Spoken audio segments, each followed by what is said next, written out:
行通濟冇閉翳。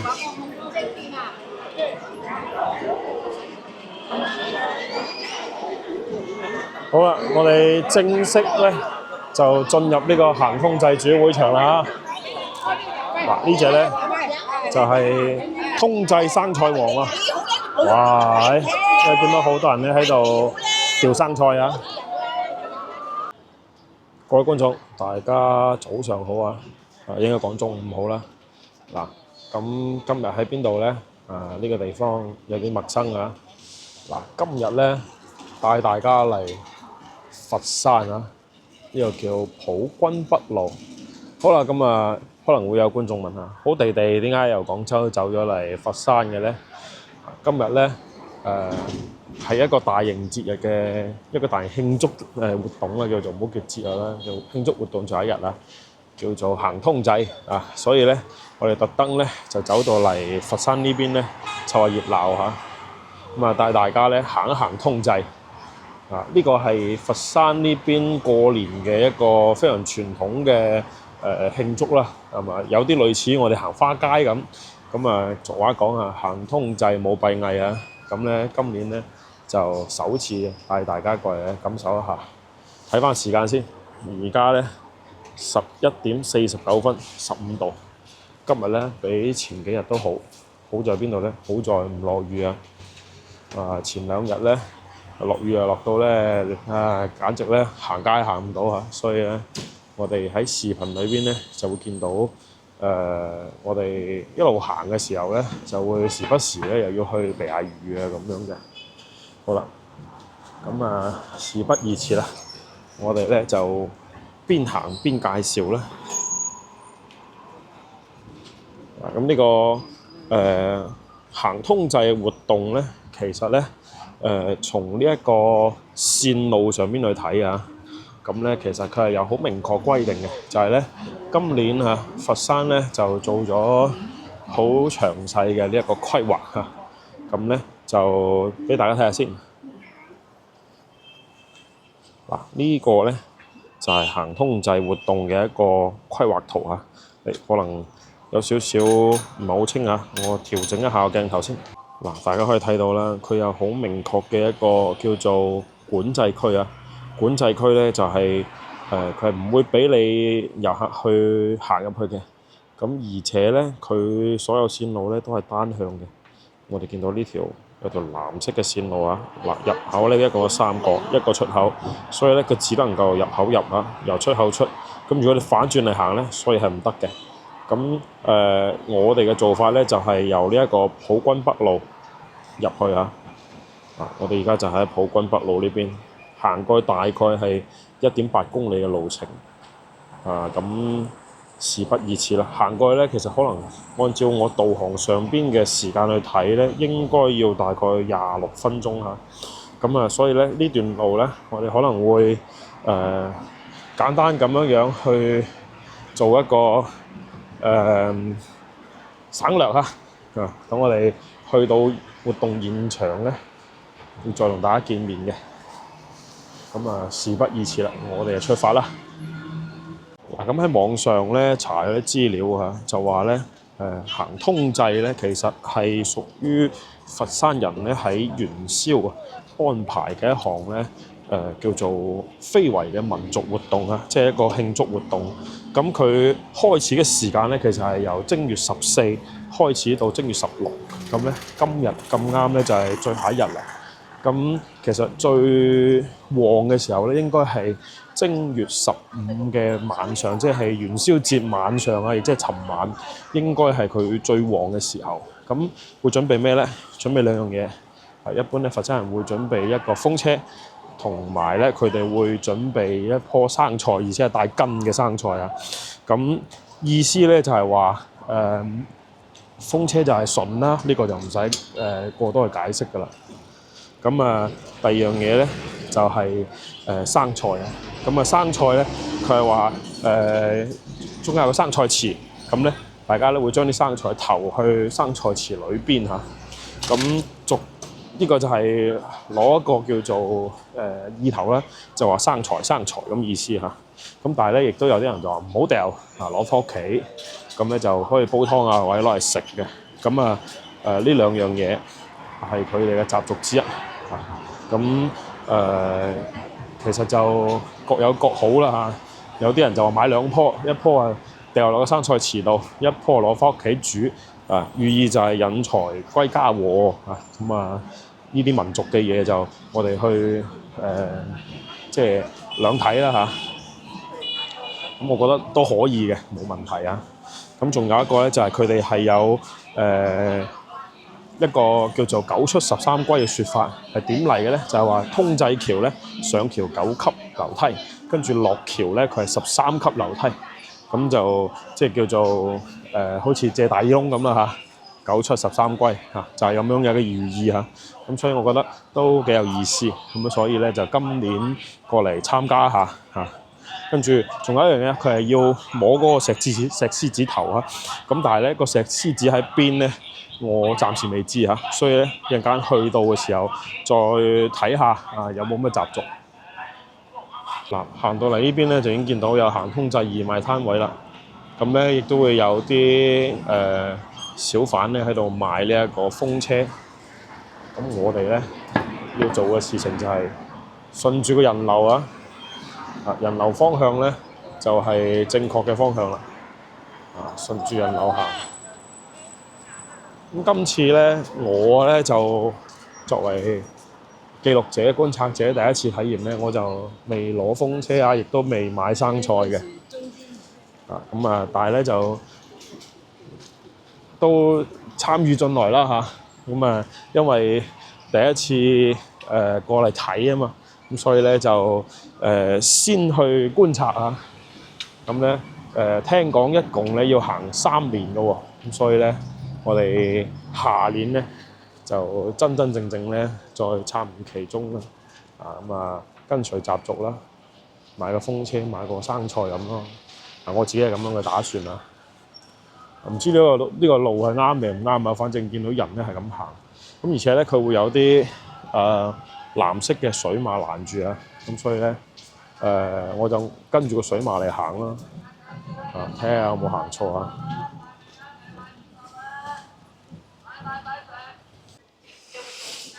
沿路咧行過嚟啊，咁咧就見到有個類似農貿市場啦，已經好耐冇見到咧市場有活雞同活鵝啦，大家順手睇埋呢一個佛山嘅一啲叫做市容市貌生態啦，其實都幾有意思㗎。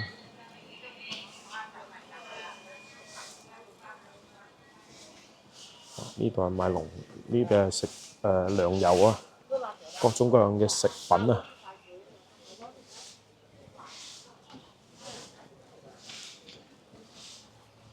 其實咧都同廣州啦，即係話而家所謂叫廣佛同城啊嘛，所以咧唔會話太大嘅區別啊。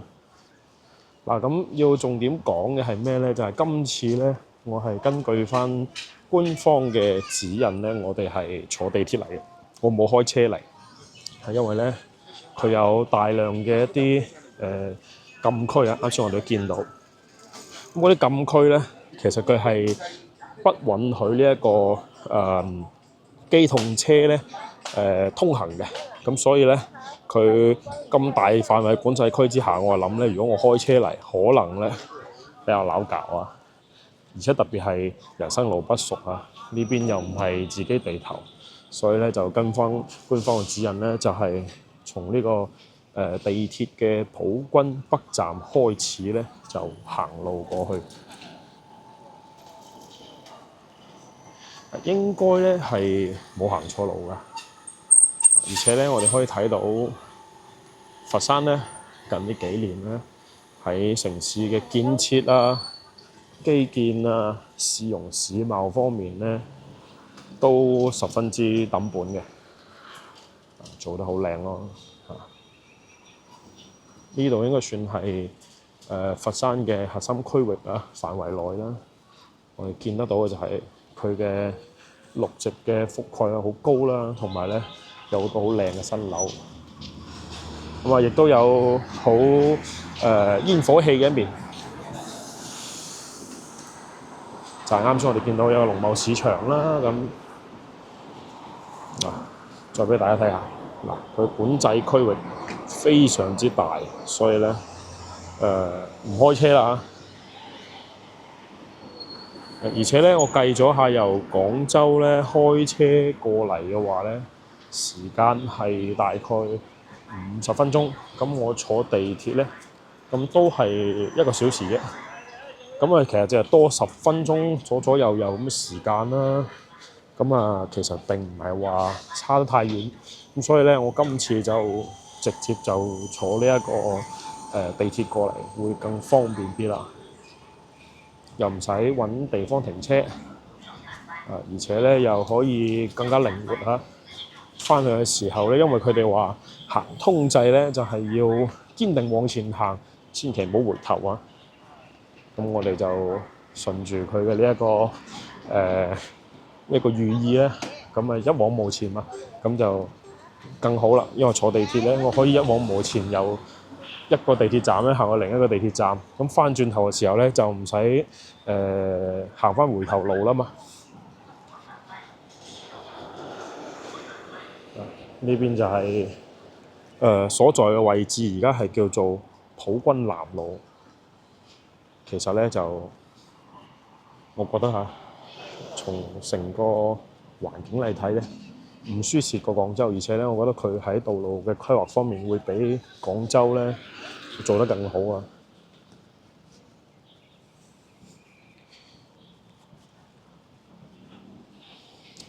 嗱，起碼咧人行道係闊落嘅，咁啊，亦都有好區分啦。譬如話，我而家行緊嘅綠色呢個位置，其實係行單車啊。咁咧呢邊紅色咧先係人行道，會有區分開幾好嘅。好啦，睇睇路牌嚇，我哋要轉去邊咧？同濟東路啊，行翻金魚街呢個方向就馬上到㗎啦。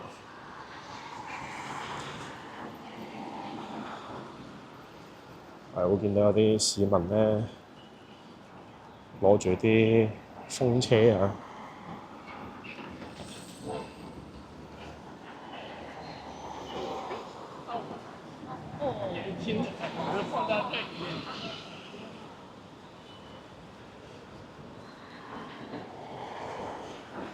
好啊，咁啊見到越嚟越多嘅呢一個執勤點啊，同埋一啲藍色嘅啲水馬咧，咁我就感覺應該都差唔多到啦。因為據說去到金魚街咧，其實就基本上開始進入佢嘅行通濟嘅呢一個位置嘅叫做活動主會場區域啊。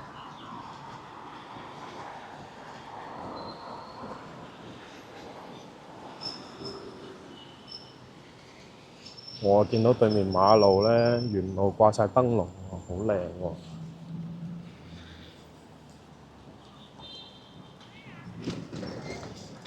個個都攞住風車㗎喎。不過咧，其實就今年先知㗎，就話聽到啲大師講咧，就話正常情況下咧，就買風車呢件事咧，要睇人㗎嚇。即係我話聽少少信少少啦嚇。就話風車咧唔可以隨便買啊，特別係對於流年運勢唔確定嘅人嚟講咧，咁就要謹慎啲啦。有人就話咧，如果你流年不順啊，好似犯太歲啊之類嘅話咧，就買風車反而唔係一件好事。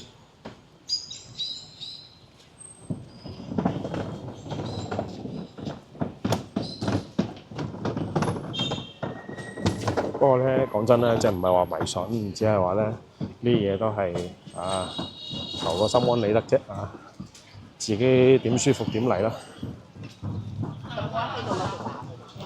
嗱，呢邊咧就開始有人賣生菜啦，賣風車啦。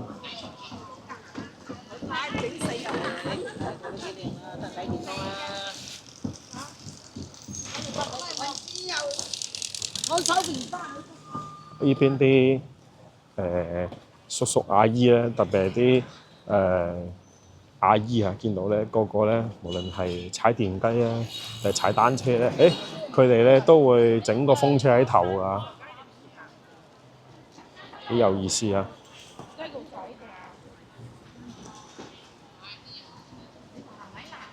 今日咧應該就冇尋日咁多人嘅，因為尋日咧算係最旺嘅時候啊，最叫高峰期啊。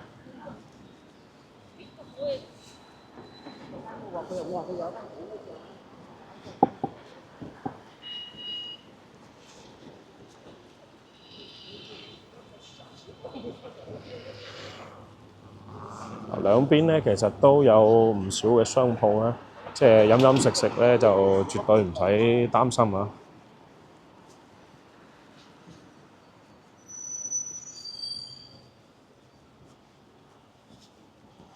呢個係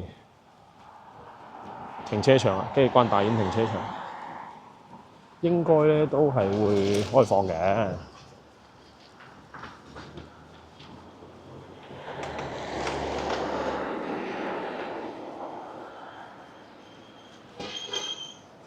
嗱，睇睇對面咧有個牌啊，唔知大家睇唔睇到，寫住通濟橋啊，向呢邊走。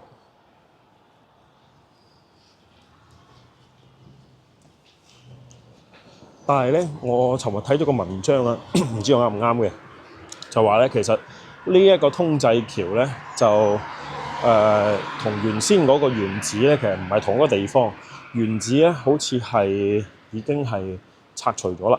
咁後尾咧，因為行通濟呢個活動咧係市民呼聲好高，所以咧就重新再建過一個嚇。呢個咧可能要有待考證啊！如果有觀眾知道咧，亦都可以指點一下，係咪真嘅咧？因為佛山咧，我以前嚟得多，而家真係好少嚟啦。咁所以咧，就呢一段歷史咧，如果有人知嘅話咧，亦都可以喺評論區留言話俾我哋知啊。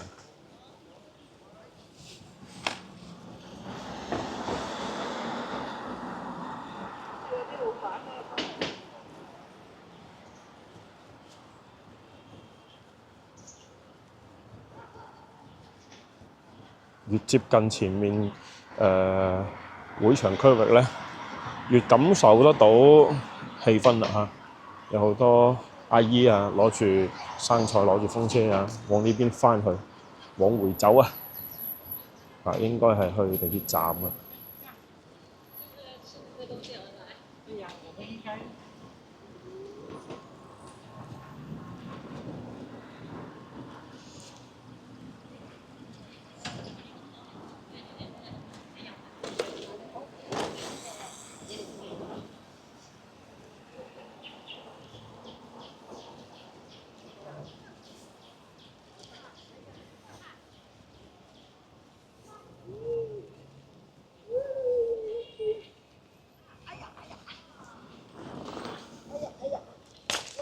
今日咧行起身就舒服啲啊！我見尋日咧有啲社交平台發出嚟咧，好誇張啊，人非常之多。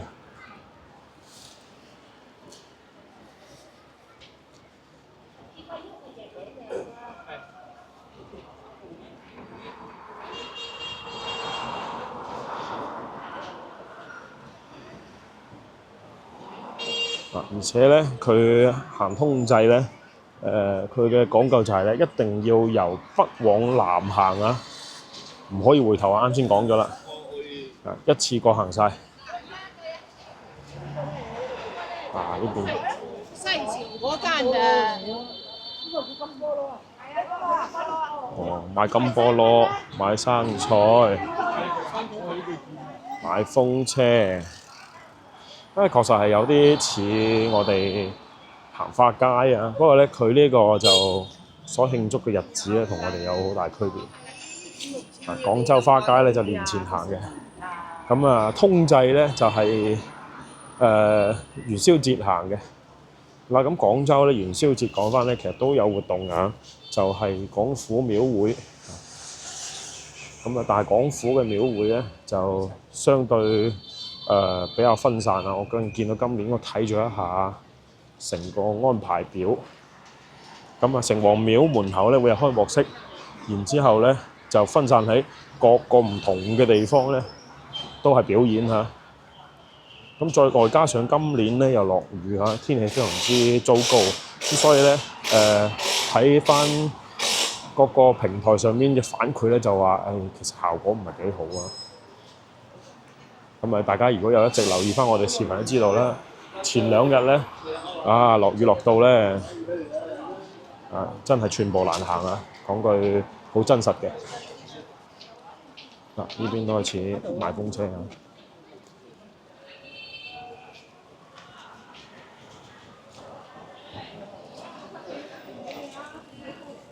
而且我又留意到咧，佢哋喺樹上面都有寫下三翠方陣啊、高明方陣啊，唔知係咩意思？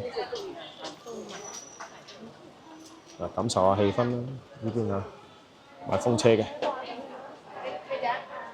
呢度寫住三翠方陣，前面係高明方陣。順手過嚟睇下我哋呢邊啲房價嚇。就唔係好貴啊，睇起身均價都係10000蚊一方左右嚇，貴啲可能2萬蚊。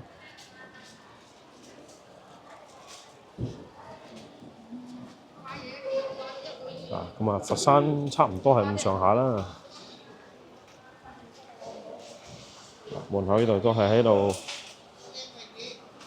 賣風車為主啦。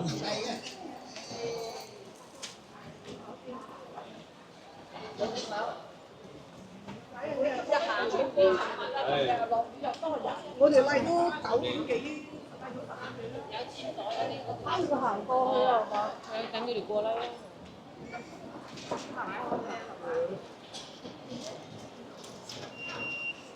睇下先啦。呢度要點行咧？我估應該要行過去啊。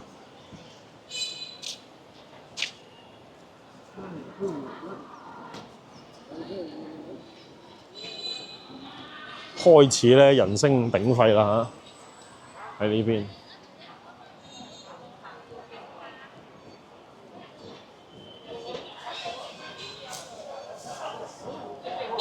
咁多條3蚊雞。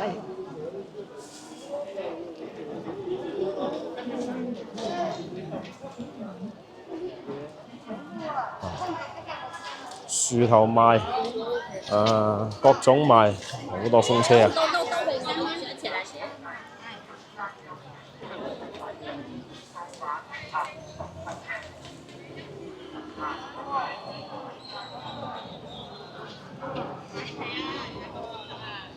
啊！好啦，呢個應該就係入口啦吧？呢個應該係通濟街區，即係嗰個位置嘅入口啊！好多人喺度影相啊！好啦，我哋入去行下先。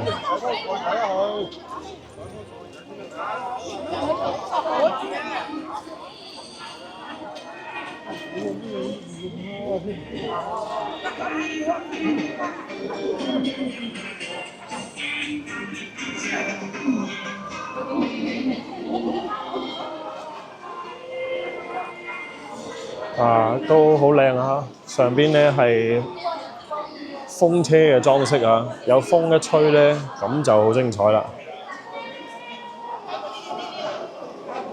而且咧，我知道點解咧，大家係選擇夜晚黑嚟行，因為夜晚黑嘅話咧，佢會有一啲燈飾嚇。我哋見到周圍有啲金魚嘅燈飾，咁如果夜晚黑嚟行咧，會見到呢啲燈飾開燈咧，就真係非常之靚啦嚇。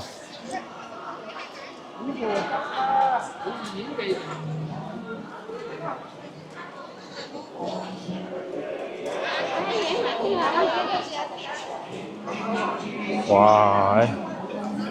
好熱鬧下啊！哇！你用集低喎。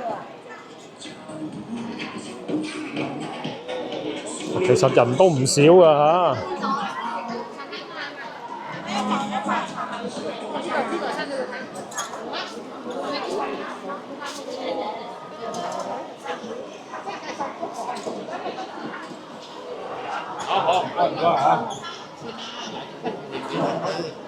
係鹹鮮嚟嘅。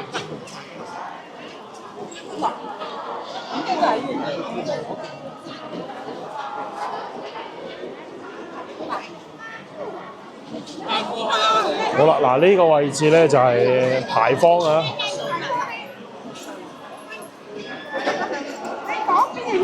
俾大家睇下先啦，嗱，行通濟冇閉翳。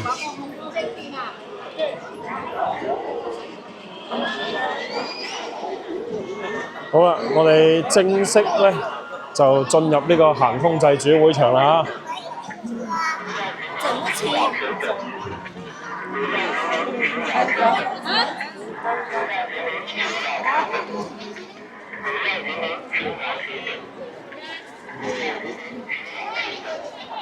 一定要快。哇係！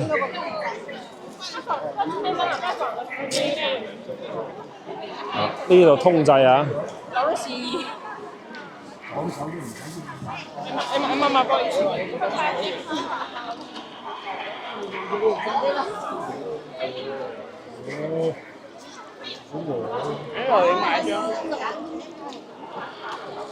呢個係通濟橋嘅牌坊。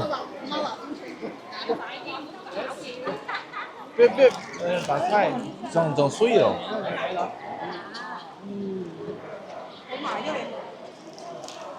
你咁車嚟我呢？嗱，睇睇佢嘅對聯啊，通七寶之遊行日客，尋春任得渡頭飲馬。呢邊呢？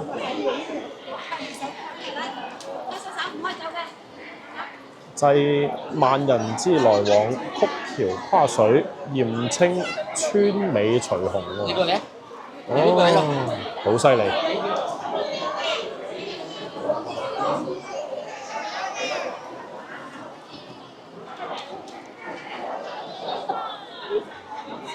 嗱，記住啊，行通濟咧講求乜嘢啊？唔好回頭啊！一往無前啊！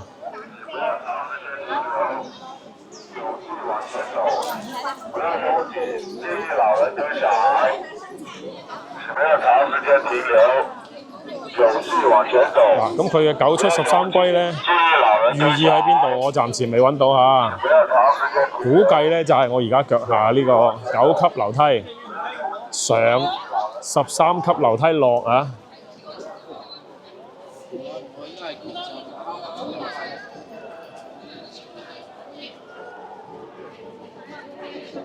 哦，應該就係啦。嗱，而家我哋往下行啊。不過咧，佢已經係做咗平整啦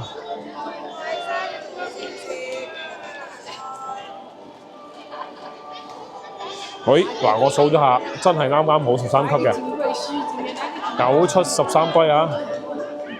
好啦，咁我哋通濟橋行完啦嚇。咁正所謂行通濟冇閉翳啦。然之後咧，再睇下今年佢哋啲特色嘅一啲叫做特色嘅花燈啊，馬上發達啊！馬上發達，我影個。呢隻馬上快樂啊！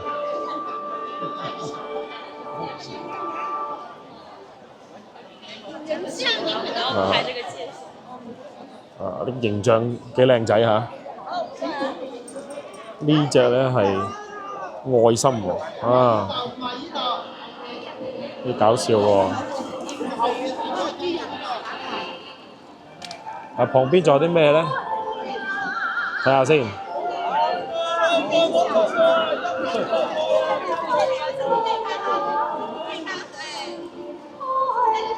嗱，呢隻叫白富美，啊，小馬寶莉，係嘛？呢隻叫馬上去斑尾，啊，呢隻係老人家最愛啦，福祿壽三全。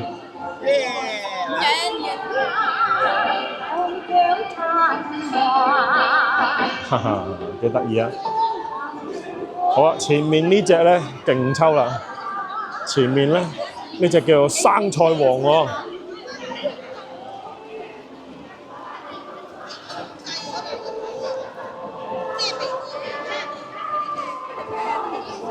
帶大家近距離睇下。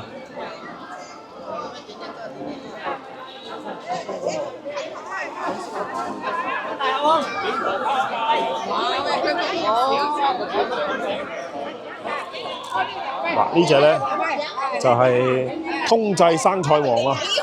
哇！因為見到好多人咧喺度掉生菜啊！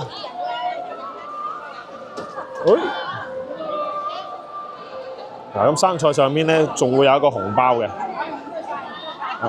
呢個咧亦都係話係通濟三寶，行通濟三寶啊，吉祥三寶之一啊，風車、生菜同埋紅包啊。好啦，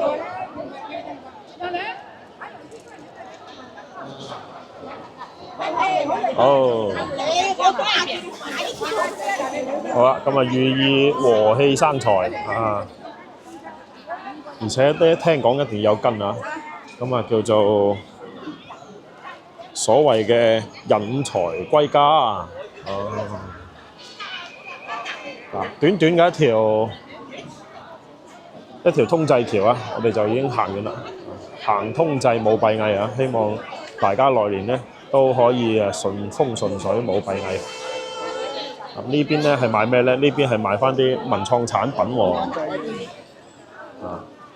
好啊！我又去湊熱鬧先，睇下有咩靚嘢買先。好啦，跟住咧行到嚟呢邊咧，過對面馬路見到有個公交指引啊，咁咧佢就會有翻一啲叫做離開嘅時候咧，要點樣去坐呢一個公交車或者地鐵嘅一個指引啊。咁時間咧，佢係會去到凌晨啊，大家睇睇，雙向末班車去到凌晨嘅12點半，哇！咁咧我哋如果由廣州嚟咧，肯定係坐地鐵嘅。OK 啦，咁我哋又順住人流嘅方向咧，行一行啊，睇下仲有啲咩睇。應該咧行通濟嘅呢一個活動咧就行完㗎啦嚇，因為咧通濟橋啊好短一條啊，然之後咧接落嚟我哋就要即係喺呢一個會場啊。咁咧就跟住人流嘅方向去進行呢一個撤退，去離場啦。我哋見到對面馬路咧，依舊人非常之多啊，同埋咧全部都仲係喺度賣風車㗎嚇。咁如果由呢邊呢一個入口入嚟嘅話咧，咁其實咧我覺得咧就並冇呢一個由我哋行嘅呢一條路線更加好嚇。即係話呢條路線咧，可能佢仲要兜路嚇。咁即係話如果你係喺同濟地鐵站出嚟咧，咁你可能要屈一個大圈咧，先可以去得到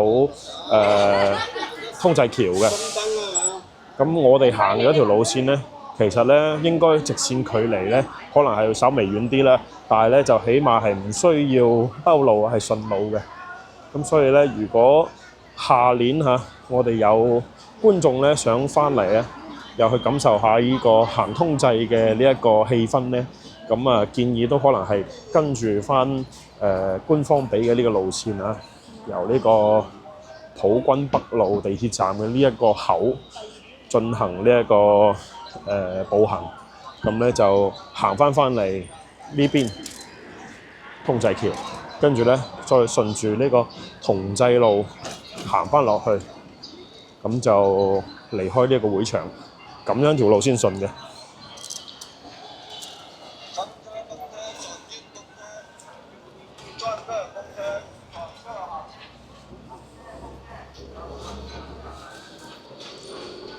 大家就叫幸運風車。送馬送生菜。仲要送馬送生菜。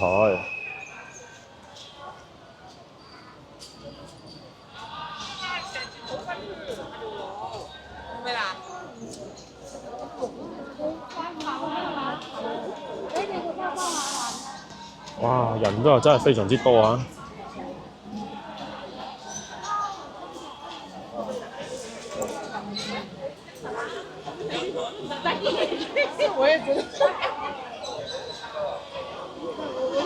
哇！喺對面仲有 TVB 嘅檔口添喎。嗱，呢度又係咩回事咧？睇下先。哦，呢個係健力寶嘅檔口嚇。有隻生菜，呢度有隻馬仔。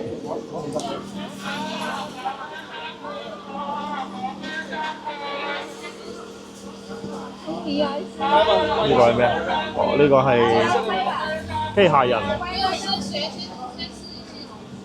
哦，機械人寫揮春啊，應該係。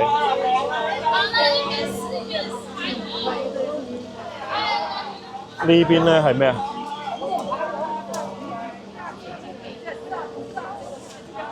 你見到阿姨喺度摸麻雀。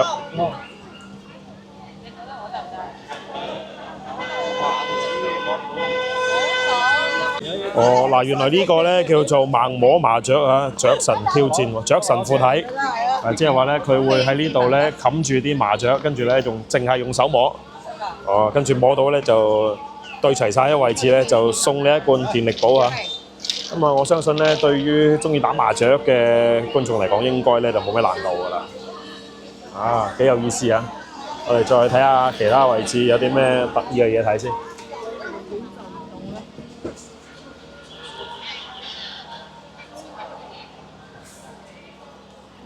你嚟過㗎啦。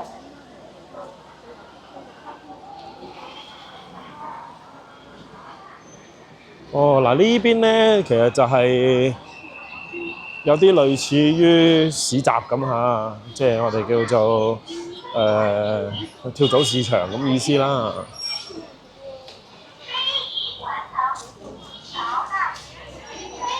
呢個係碧泉檸檬茶同 TVB 搞嘅一個攤位。哇！呢個犀利，呢個係朝鮮族打糕。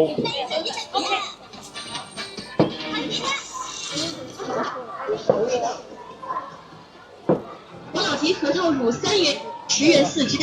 咁呢邊咧就乜都有啦嚇。呢邊咧就一路行去出口咧，一路係擺攤嘅，即係好似我哋啱先所講咧，可能係市集啦咁樣嘅。嗱，咁我哋啊翻嚟呢邊啦，因為呢邊咧比較順路啊，我哋咧要往同濟路地鐵站方向走嘅，咁所以咧我哋就往呢邊行啦。哇，好多人啊！興啊！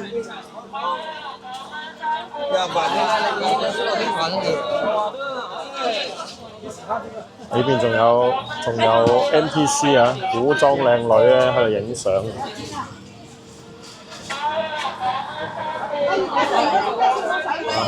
OK， 好啊，繼續行咯。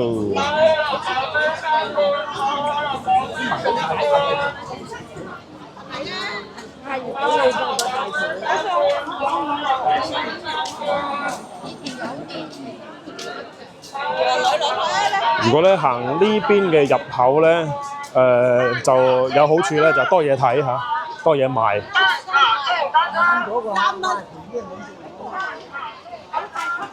嗱，我哋而家咧係喺呢一個同濟路啊，你所在位置，我哋要往同濟路 A 出口地鐵站方向走嚇。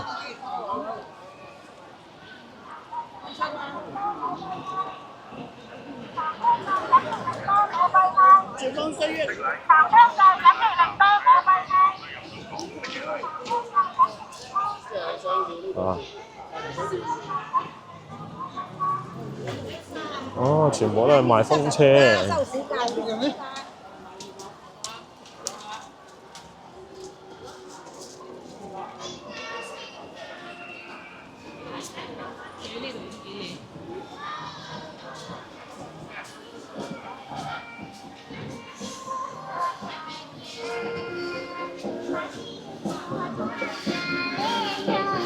嗱，咁啊，志在係過嚟感受氣氛啊！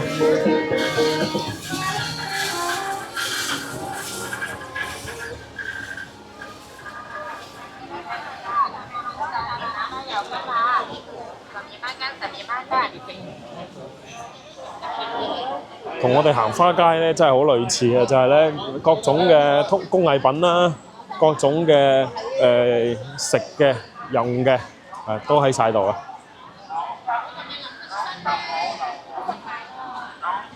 而且咧佢今年咧佢呢個叫做規劃咧係封起咗一條呢一個非機動車道咧，咁就大家行嘅話咧就會即係舒心啲啊，舒服啲啊，行咧亦都即係相對安全啲。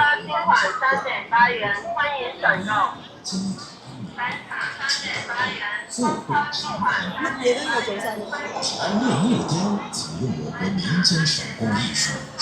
好啦，咁今年咧行通濟咧就基本上就行完啦嚇。咁我哋咧就做個簡單總結啦。今年咧係屬於第一年咧去參與呢一個活動，咁咧其實就都比較有意思嘅，因為咧從未參與過喺廣州以外嘅一啲叫做過年嘅民族風習啊嘛。